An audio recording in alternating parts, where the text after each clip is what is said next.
so many of our friends that I love in those intros. It's great. It's pretty fun, right? Yes. I love a good intro, don't you? I love it. It was great. It was snappy and quick and sexy. I loved it. Ooh, I like sexy. That's my word this year is sexy. Oh, I know. I Oh, know. I And know you you said know. sexy. You know how I know you know because I tell you. I tell you these things even when you don't ask me. I know everybody should have a word, but I never thought about that. A word for the year. It's so smart because to really tie it down to one word is really tricky. It is really tricky. So now I go to myself, I ask, Meredith, was that a sexy move? And then I'll be like, Meredith, that was not so sexy. You did not put the sexy into that proposal. Put sexy back. Put sexy back into everything that we do. But let's Maybe talk that should about be your you. theme song. That should be your theme song. I'm bringing sexy I'm back. bringing the Yes. sexy back. Allison Pearce, you are an incredible person. Thank you for being here today on the Speakers Lounge. And for people who are just tuning in right now and watching this or listening to this, I do a Speakers Lounge with a new guest every Monday, first Monday of the month at 12 p.m. Eastern Time. And Allison Pearce, who is also a fellow speaking coach and expert, is here to have a fun, juicy conversation with me today. So welcome, Allison. Thank you. Welcome, I learned from the welcome. master communicator that this means this gesture, this Mhm, or this or this mhm. means we're ready to go. And it tells your audience that I've got something great for you. Let's do that again. Well, like, yeah, Yeah, let's get into it. Or this. So two things, right? We can yeah. do this or roll up our sleeves. Let's Mhm. both of those signal the audience to know, oh, we're gonna dive it in.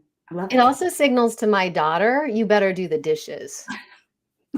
You better do or like you better get into that gardening. Or You there's so many other reasons I you bring it better. Or like, watch out, I'm a woman who's about to walk into the room. cuff cuff. That Mhm. goes A from the sexy plane woman to that's about to walk into the room. the I'm bringing sexy back, bitches. Here I'm we bringing go. sex back. This is we are going to give you a lot of juicy value here today, but we're Yeah. also going to give you a lot of just like sidebars because that's who we are and that's how we function. And I want to talk to everybody really quick about how we met because it's pretty fun how we met. We I met know we're not distant lovers, no, maybe from another world, but no, no, we met 2 years. 2 years ago because we both got hired to do the AWS Amazon reInvent conference where we coached many of engineers, solution architects, customers of AWS. And this last year we got to be side by side. So what's so fun about that is it's just a curtain. So we get to hear all the amazing things that are going on in the other room when you're not coaching ourselves. And yeah, it was so what I love about that is just so fun to hear the individual styles. Mhm. And I think one of the reasons why we get along so well and respect each other, I mean, I at least respect you. We're still working on mine, but I think because we also came from a very similar kind of background and upbringing in the performing arts, which Yep. led us to want to help and direct, and then led us to being speaker coaches.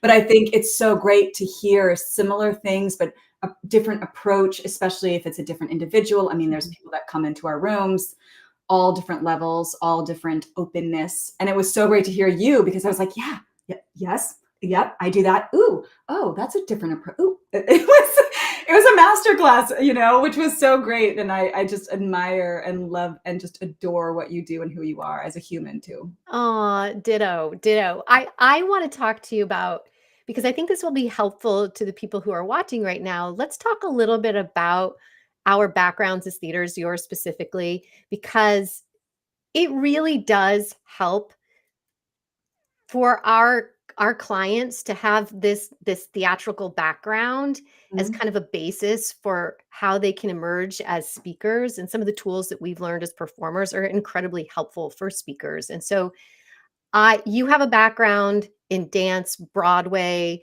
You also do a lot of straight theater, which means it's not musical theater for those of us who are not well versed in the theater community. So you have done the repetition, right? Mhm. Put in the showing up on stage doing the same thing again and again and again is a muscle. Yes. And we're finding a lot of the times, especially some of our signature, our keynote speakers out there, you are showing up and doing the same thing again and again and again, but you've got to show up as if it's the first time you've ever done it. So can you speak into that a little bit? Sure. And so I think just kind of giving a start of where I was, when in my youth, Yes. I did a lot of music theater. So I did Broadway, singing, dancing, and acting, 3 disciplines all at the same time. And yes, you're doing show after show, you're doing 8 shows a week. Mhm. And so you train just like any athlete trains. You train your muscles, you train your brain, you train your listening skills, you train your engagement skills, you train your patient skills, because Mhm. sometimes you're exhausted, right? But we always have to come with the best of because everyone's buying tickets. And I think that's really relatable to all speakers, because no matter where you're coming in from your day or what's happened, we still have to come and bring our best. That's our job, right?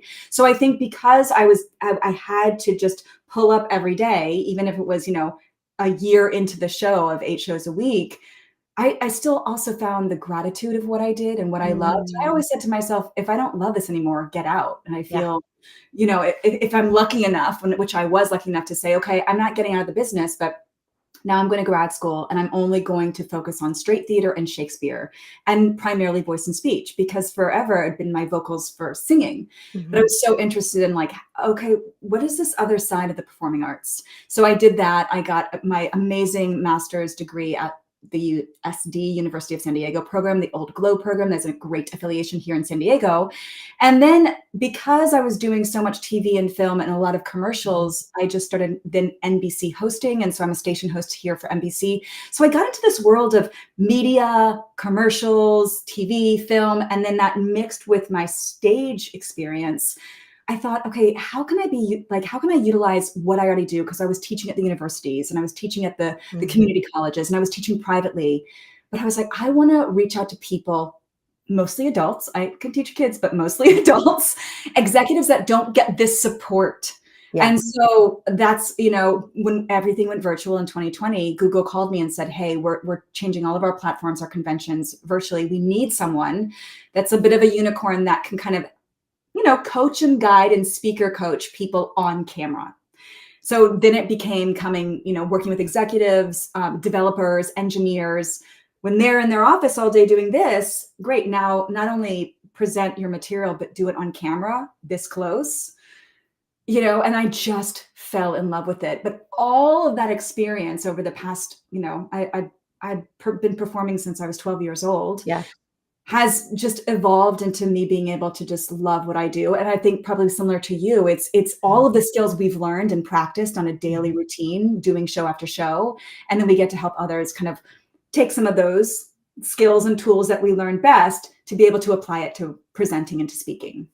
Yeah, it's a beautiful, what I love about it is it's this beautiful gift that we get to give people that are outside of that world that we've been in for such a long time, and I would say I took for granted some of those tools that I have learned, and it's really quite beautiful to see somebody have an aha moment, or to see somebody give themselves permission to show up differently, Mhm. because it can be a lot. It can be a lot, especially when you said that when the pandemic hit and all of a sudden we're expected to be on camera, and then there's confusion about, do I have my camera on? Do I have it off?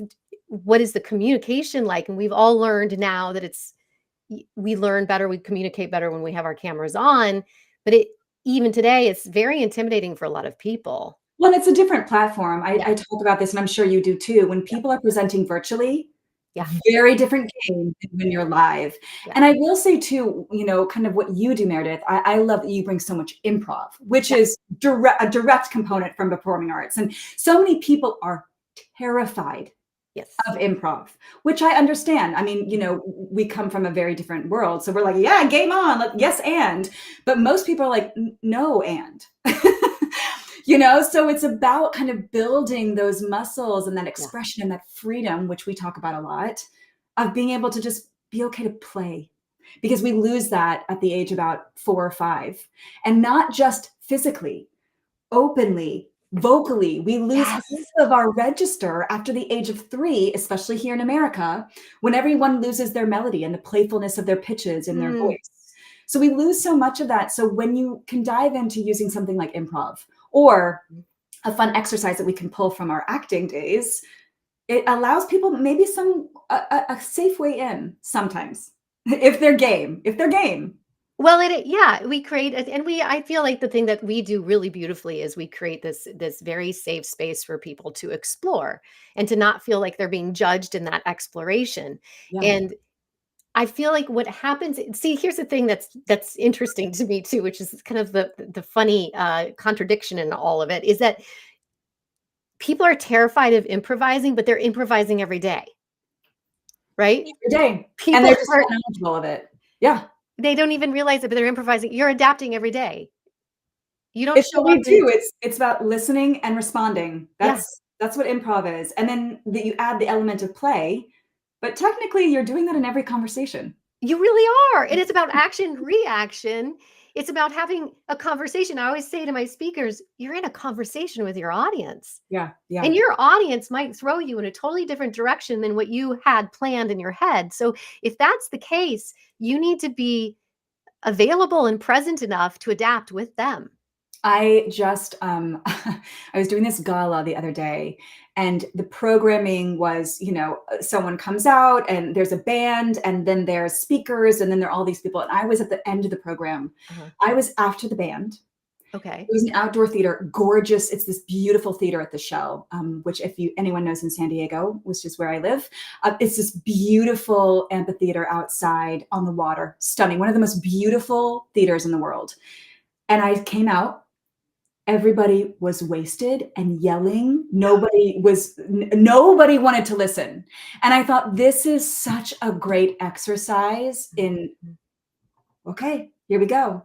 If it threw me off and if I was like, oh my God, which it would be, but that's why if you do improv and you kind of lower your expectations sometimes of how you feel like people are going to receive you, you Yep. just do the best you can. And then maybe a few people that are listening, great. But a lot of times people are presenting and people are on their computer or on their phone. Doesn't mean they're not listening. It just means that they're listening in a different way that they feel safe with and they feel available with. But I think all of that to say is some of the teaching and coaching that we do is about not expecting them to give you something back because you never know. Yeah, you don't know. And it's a dangerous slippery slope if you start using your audience as a mirror, Woo! right? Because that It can is. kill your confidence like that. Yeah. Uh, I remember I've told this story before and I've written about it, but I was directing a show many years ago and it was like it was a closing night, but it was a fundraiser. So it was a packed house. There was only one seat available. I directed it. So I had to sit in the front row and it was Gosh. You had to sit in the front row. Oh I had to gosh. sit in the front row.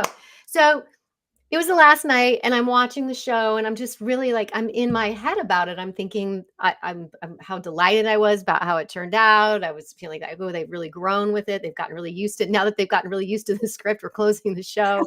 The whole thing. I'm looking at the audience members and everything. And the actress afterwards, our lead actress comes up to me when we're standing in the lobby during the cocktail hour. And she looks at me, she goes, "Did you hate the show?" And I said, "No, I did not hate the show. Why would you think that?" She goes, "Because you did not look happy throughout the entire show." So that taught me 2 things that day. One is that when you're in a leadership position, notice like maybe sometimes you have to kind of like do Yeah. like a little like um outside of the body check. And then the other piece of it is like that ruined her confidence, like projecting onto me, which was not at all what I was thinking or feeling. Yeah. And not at all, especially you're the director, you're looking at everything. Oh gosh, did that door close at the right time? Right. Right? I mean, but they, as the speaker, as the actor, wasn't thinking that. They were thinking, well, why aren't you enjoying yourself?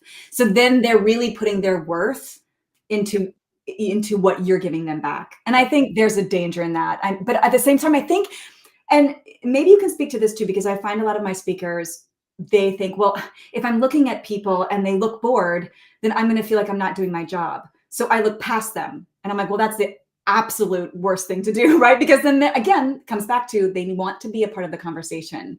Yes. So it's like, how do we allow people to be the way they want and not take it personally.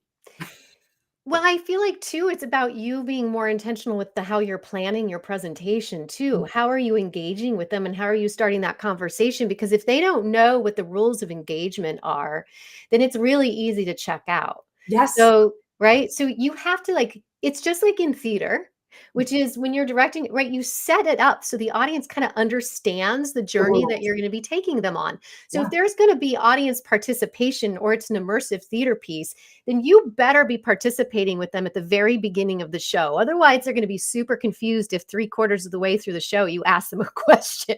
They're You're not like, going to, wait, right? is They're it going to be like, wait a minute. that? How am I supposed to participate here, right? And you're going to get some awkward, reserved body language and faces. Yeah. So you have to set them up. And I notice often is that people want to engage, it's just they're not sure how. So it's your job as the speaker or for us as the coaches to help you along with where are you engaging with them? How are you setting up those rules of engagement from the Yeah, very beginning? rules of the game, lay it out from the Yeah. get-go. And we've done this so much, especially at Amazon Web Services, at Google. Anytime someone's giving a keynote, Yep. if you do have those kind of spotlights, that is, who knows this? Raise your hand. Well, if people don't know how to play the game, they can't play it, especially in the beginning. But I will say, I was working with a client the other day, and she's doing some TED Talks and stuff like that. And she was saying, she started her speech. Hi, everyone. I'm going to use my name for now. Hi, everyone. I'm Allison Pearce, and I am the speaker coach today. And it was very formal, very robotic. And, she knew this. We videoed it so she could see it in her body language and just the way she spoke. Mm-hmm. And I said, I think it's part of our responsibility when you can, the intro. Hi, Yes. everyone. I'm so happy to be here. One single line changes. I always call it the ride and you call it the journey. It's all the same, right? Yeah. It's how you start. So whether it's, let's set up the game, but it's not, hi, this, if we can get rid of that formality in intros, which is the hardest thing. I think a lot of my coaching is intros. Oh, that's the majority of mine. I can't tell you how much time, because I also do feel like if you have a really strong introduction, then it's your confidence roadmap or on ramp for the rest of your presentation. It sets up everything. It I does. always say it's like that ride when you go up and you're like tick, tick, tick, yes, tick, tick, before, and that's it. You got to set up the text. You got to set up who I am, how approachable I am. Everyone in the audience, everyone, and us ourselves included when we're in the audience. Think about how much you're analyzing and processing. Do I like this person? Do they know what they're talking about? Do I trust them? Do I understand them? Are they here with me? Do they care about me? Right? We're analyzing all this stuff in the first minute. So it's a big responsibility. It's a lot. It is a lot. It's a but lot. I think if you can let go of that and just be present, that's it, right? The rule is just be present. Be there, because then you'll slow your nervous system down. Yeah. You'll breathe. All of a sudden, you'll be in the same room and you won't be on a different plane, literally. Yeah. Yeah. Because it's an out of body experience for a lot of people. How many times have you heard a speaker say, I blacked out? So many times. So and the thing is, like you just said, it is about how you start. You set the pace of a marathon, right? You're not going to see seasoned marathons booking it. They're going to be like, great, I'm going to jog this out because I know and it's a marathon to speak. But we also build the habits from the second in coachings. Mm-hmm. And then from the second we walk on that stage, I think people start to kind of take that breath when they stand. I'm like, no, we need to be talking to ourselves, breathing. We need to think about how slow we're going to be. We're going to think about words like connect, ground myself, engage, be present as I'm walking on the stage or right before the camera goes, so that I'm already practicing that habit as I'm walking out, rather than what we always see is people walk. And instead of that exhale, we've also learned as actors, when you do voiceover, you don't exhale before you speak. Because you think about it, the inhale is the curiosity. I'm looking for the idea. The exhale is the expression of thought. Yes. So if I'm giving you air, I'm losing. And also, so much of the time, if you think about it, which we know, but some of your speakers may not know, and I want them to pay attention to this, when they're already telling you their feelings on the breath. So then I'm telling you how I feel on my breath, and then I'm giving you words. For example, How's everyone doing? Well, I already told you by the way I had my whole body language and the way I said it that I'm not really excited to be here, Yeah. but I'm going to say these words that make me sound it. And that comes back to like believability. Like, no one is going to believe you when you say, I'm so excited to be here. No. Because your micro expressions are saying the exact opposite, and then your voice has that pressure. So if I was to close my eyes, and again, we come back to people how many people are really paying attention? Most people can hear you, but it doesn't mean they're looking at you. So if I'm just listening to someone saying, "Hi everyone, how are you?" I'd be like, "Ooh, Yeah. right? I'm gonna continue looking at my Slack channel. I'm out. I'm out." I'm out. Out. Yeah. No, the beginnings are so incredibly important. And I will even take it a step back even more, which is I always say to people, like, it is a practice to know when to have to breathe like you should be practicing your breath work every day. Just like Every day. incorporate it in, even just incorporate it in. Like I said to I gave an example to one of my clients the other day. I said, look, if you could just do 5 minutes of breathing exercises or meditation every single day when you need it, it will kick in. Mhm. I guarantee it. Habitually, because you've already told your mind body connection, "Oh, if I'm in a panicked, nervous mode, Yeah. I could tap." I I can always like to tap, tap I can do too. this, I But can like breathe. if my system already knows to just take a big breath, and gosh, I mean, Meredith, if we could teach our children this, and I've tried. I have an I 11 have year old. tried. He's I've like, tried. yeah, okay. I'm like, we'll get there. We'll get there. But as adults, just like you said, start training yourself to breathe because it will be there for you. And it is the biggest thing to calm down the nervous system and be present. If you don't know how to breathe, then you will only spiral, Yep. and it turns unpleasant. Well, that's when you black out. That's when you black out That's when you black out. because you're literally not breathing. And then we have speakers, which I'm sure you talk to your speakers about, that they're breathing so shallowly and they have no deep breaths. And so like everything is here, and then the voice starts to raise and they start to get really fast, and then they start to really get confident that everyone can follow along because they've been listening to them and then they get even faster and faster and faster, and they can sound like a crazy person, right? Yeah.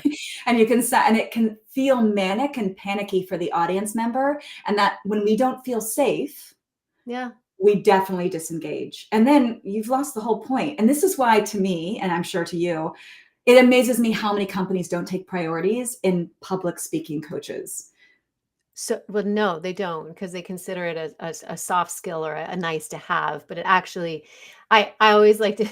It does impact your ROI. Like, because if the person who is speaking does not sound credible, or if we're losing the information that they're sharing, then what's the point? Then we've just wasted a lot of time. We've wasted the speaker's time. We've wasted our And audience money. members' time, and all of the money that is spent on these conferences and in on these conventions. It's astronomical. Yeah. If they don't know how to speak to it with clear messaging and connection, what is the point of spending millions of dollars on people's time, inventiveness? Mhm. It's amazing if you break it down. And It's I would say the majority of people aren't comfortable public speaking no, they're really not, but they're being asked to do it for their jobs, right? They're being without the asked to do it. support. And as many speakers as we've coached, how grateful they are that So someone, grateful. and also this is, I mean, which we know, the real deal of public speaking coaching is that it will change your life Yeah. because the skills and tools that you're learning about putting a presentation forward or some kind of important meeting, all these skills that you're learning from people like us will change your life. It will help you with relationships. It will help you with marriages. It will help you with your children. It will help you get more money. The list goes on. Yes, it does. It really does. It it's I mean, it's communication. It's communication. It's like the And if same you can skills learn to apply be, yes, if you to can learn to be a master communicator, your life will change. yes, Period. You will get a lot of things that you want. it's so true. It So is so that's true. worth an investment. Here's a question I often ask people, which I always get this similar answer. So I'm going to ask you this question, which is, what is the last conference that you attended where you got to watch the presentations? You weren't on the other side of it coaching them. Can you name one presentation that you remember? Yes. Okay, tell me about it. The last one that I watched was probably, YouTube made on YouTube. It was called the event was called YouTube. Okay. Um, and it was where influencers and executives came and spoke. And I basically coached most of them. Some of the influencers I didn't, which is a whole fascinating other podcast we'll have to talk about. Okay, yes, please. Outside of their brand and outside of their bubble, then when they come to present on stage, it's very interesting. I love it. But so I coached many of them. And maybe it was because I did it like the 2 days before. So I was with them so much. Mhm. And also I think because I knew the speeches so well, it's almost like the mom, like Okay. in the audience watching her daughter. So Oh, like, yes. Yes, all and you're kind of on pins and needles and you want them to succeed. Yes, I know that feeling. Yes. yes. So Yes. I can remember. I remember how and for me personally, like I know some of their pain points. Mhm. So I was like sweating, rooting for them, just like Mhm. to make sure that it just went okay. And not perfect, right? Just okay. And so I think I get so invested and so nervous. And I think this might come from maybe being a performer Yeah. that I get very involved. Like I just want them to Well, and succeed. as a director, right? Yeah. Because 'Cause you've crafted something with them. It's Yes, also there's a little bit of you in that. absolutely. Wait, Yeah. are you saying so people don't usually remember them? Well, the answer I usually get is I can't like, I'll say, "Okay, what was the topic?" And they might give me, like, a general idea of what the topic is, and I'll be like, "Okay, what was one thing that you took away from it that you've applied? Or one, new product or service that you remember that you're using?" Mm-hmm. And a lot of the times people can't remember. They can remember the energy of it. Mm-hmm. They Mm-hmm. might be able to remember somewhat of the message. They kind of remember the presenter, but they're not really it's forgettable. Wow. It's mostly forgettable. I believe it. Yeah, I think there are 2 sides we're talking about. I think Yes. the side I'm talking about is the coach. Yep, You're talking about more from the audience, from like the being an audience, yeah, audience viewer. yeah, And I think if that's the case, I think, yes, not very memorable. And it's almost like when you go to a show, yeah. a musical, let's say, and you don't remember any of the songs. Nothing's memorable. The performances are good. You can't even remember that. Like, when was the last time you saw a movie that you're like, oh, what was that character's name? And do you know why I think it is? I feel like it's because there's a formula, Mhm. right? There's a predictability that Mm, we are all used to, right? mm, So, like, for example, Second City, they love Second City, but their reviews tend to have a very like it's a so predictable yes. format, Yes. right? That's why they're successful.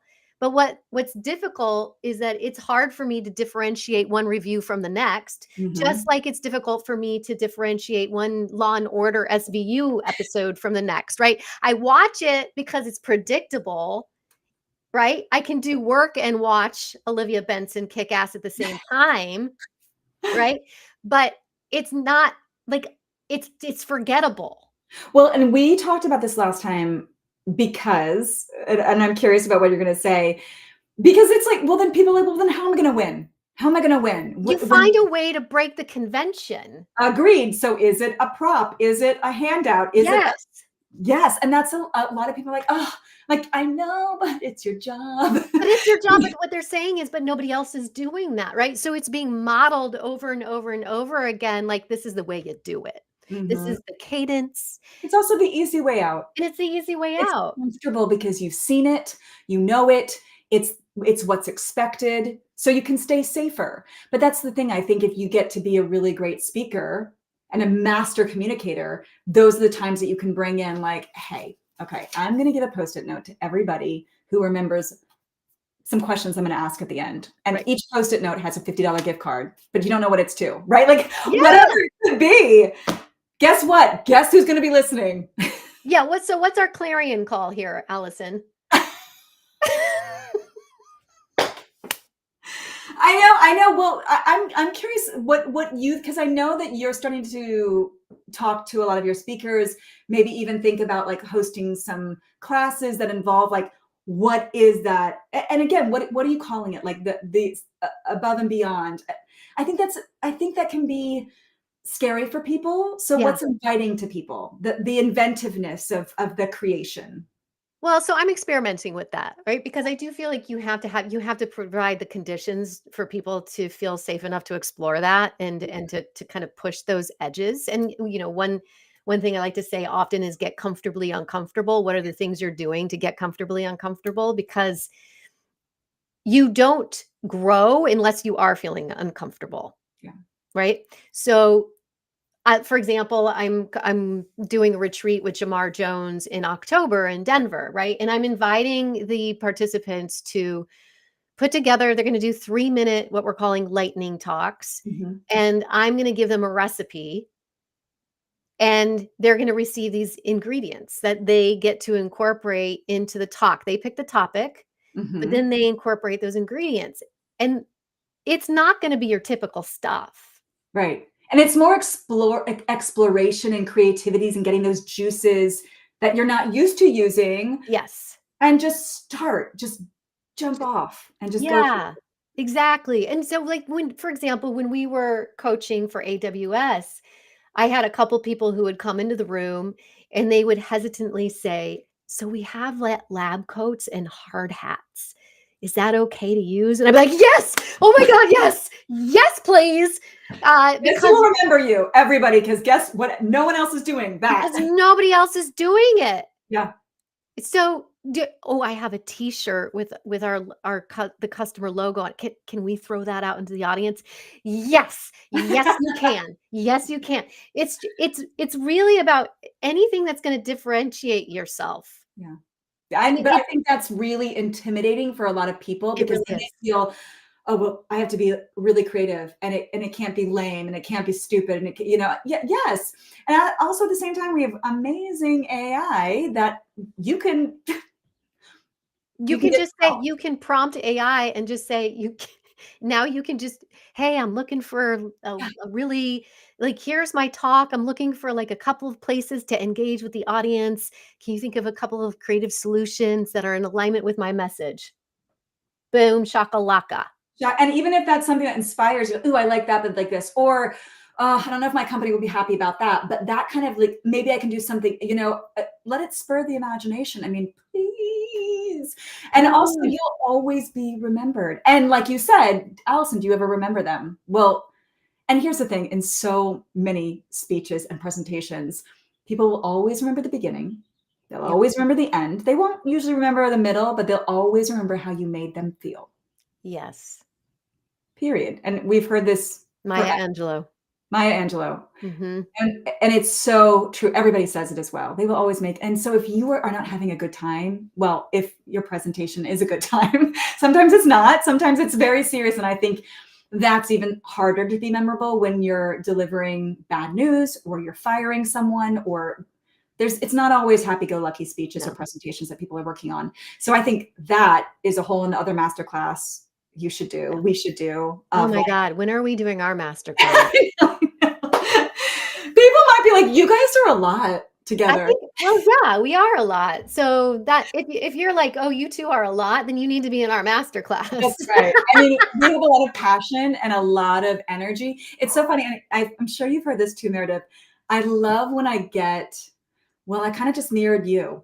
I kind of took that, and because it's we start to feed off of what's magnetic and what's Yes. energetic and what keeps us listening. And I think Meredith, you and I are both very passionate, exciting, energetic people.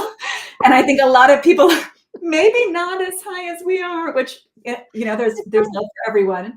But I think when you're doing a presentation, if it's 4 minutes or an hour and you're doing a million things, you're responsible for keeping your energy up. So if you start practicing having a little bit more energy, and guess what? All of a sudden, you're using more gestures, you're using more micro expressions, you're using more vocal Yeah. qualities to your voice. Like all of a sudden, things open up because you're not doing something that you're used to. You're trying something that you're hearing and seeing. Yeah. Yeah. Definitely. Definitely. Like, so I love that you went into this area of like we're not always up there to entertain. We're not, and I know they call it edutainment or whatnot. There's Yeah. different reasons, different objectives for every presentation. And you and I both work with a lot of technically minded people. So we have people who they get to deliver very text heavy, data heavy slides. Yes. So a lot of the engagement piece too is, yes, we're talking about the body language, we're talking about the micro expressions, we're talking about how can we hook them, how can we keep them engaged in our information, and a lot of that also has to do with simplifying, which I find is also very challenging for people to do because they think that we need, as the audience, to hear every single little detail and nuance that they know. And we don't need the whole And we can't enchilada. understand it if you're throwing, I cannot No, process. I can't process it. And so simple, clear messaging, period. But that is very hard for people. So hard. All of a sudden, I was working with a speaker the other day. I said, okay, great. She was gearing up to do a podcast. And she said, I want 5 key points about my business and who I am as a founder and CEO. Great. Meredith, we worked for, I'm not kidding you, a half hour on 2 sentences, her introduction Yeah. and like just the main key point of what her business is. Because she kept wanting to flower it up and evolve it and change it up and make it more complicated. I'm like, anchor your thoughts, clear messaging. No one has ever said, oh, I really wish you explained that more. No one said no one. So no one. No one's like, no, don't take more time. Don't repeat yourself. Don't go off on another branch. Don't pedal. Don't anchor your thoughts, clear messaging. Then I'm along the ride and I don't get derailed. But it's really hard, especially I think when your tone has to be so different when it is Yeah. delivering harder information. I was coaching someone who was giving this amazing kind of what is that talk? They have it on NPR all the time. It's not I want to call it, I can't even remember what it's called. I'm gonna like think of it in a half hour. It's when people get together and they tell their story. Moth. Moth. Oh yeah, the moth. I'm like cocoon, I was close. Yeah. Mhm. So it was very much like that. And so she got up and she was a soldier and she was a female soldier in a Okay. specific war. And she was like, I went through a lot. And it was about like 15 minutes and it was a really intense story. Yeah. But I think what an opportunity, how amazing, but to really prepare someone who's not a natural speaker, natural storyteller to tell that kind of story. We had to work really hard and Yeah. she nailed it and it was Mm. beautiful. But I think it's a different kind of preparation Yeah, it is. when you're doing that kind of storytelling or when you're delivering bad news or when you're at a gala and you're fundraising for the Cancer Society and it's all about people having cancer, which is a really horrific, hard thing to hear. But how, as a speaker, do I still have hope in my voice? Yeah. Right. So it's Yeah. like, it takes training. It takes some training. It sure does. Yeah. Yeah. And to be there with where the audience is at too. Like that's the thing too. It's the energy piece, the kinesthetic piece that is Mhm. so important. That's really difficult to also to train. I think that's where like the theater, the improv, those types of tools are really helpful for people. Is that when we get into rooms with people, you and I hardly ever sit down. I know. I don't know what I would do if I needed to, but I think there's something to like always being at the edge of You're our seat. you're here because it's like there's this give and take, and that's what we're inviting you to do as speakers too. Is like you are on the balls of your feet. There's Yeah, nothing relaxed I when you're know. on that stage, regardless of the style of presentation that you're giving. You are on the balls of your feet. That's the one thing they teach you as an actor. You're always ready because anything at any moment can happen, and it's the same Everywhere. for you as a speaker. And so much so that I actually have to go coach now. Oh my goodness, it's 5:30. I mean, it's not 5:30. I know It's it's 2:30 my 12:30. time. Every time return, but like again, we could people come to our variety show because Please come to our Allison, you are incredible. Thank you. I feel like there's something stewing in our future where we will be collaborating and people yes. get to work with you. Where can people find you?